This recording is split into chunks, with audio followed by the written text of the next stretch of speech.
Gitugot ra nga adunay mga politiko nga motambong sa graduation ceremony sa mga pampublikong tuhaan sa Talisay City. Apan ubos kini sa kondisyon nga dili mangampanya atol sa mong kalihukan. Si Chona Carion sa report.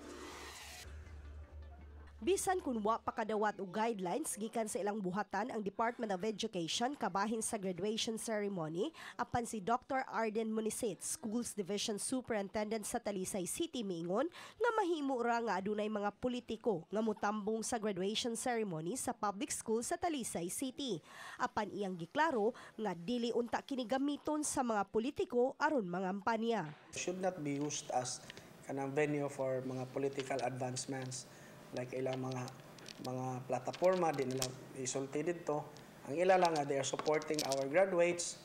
Unsay ilang ikatambag nga harang atong mga graduates will become successful citizens one day. Sa Abril 6 magsugod ang graduation ceremony sa mga pampublikong tunghaan. Gumikan kay Abril 5 ang last day of class. Subling gipahimangnuan ang mga magtutudlo nga dili maningil og amutan alang sa graduation.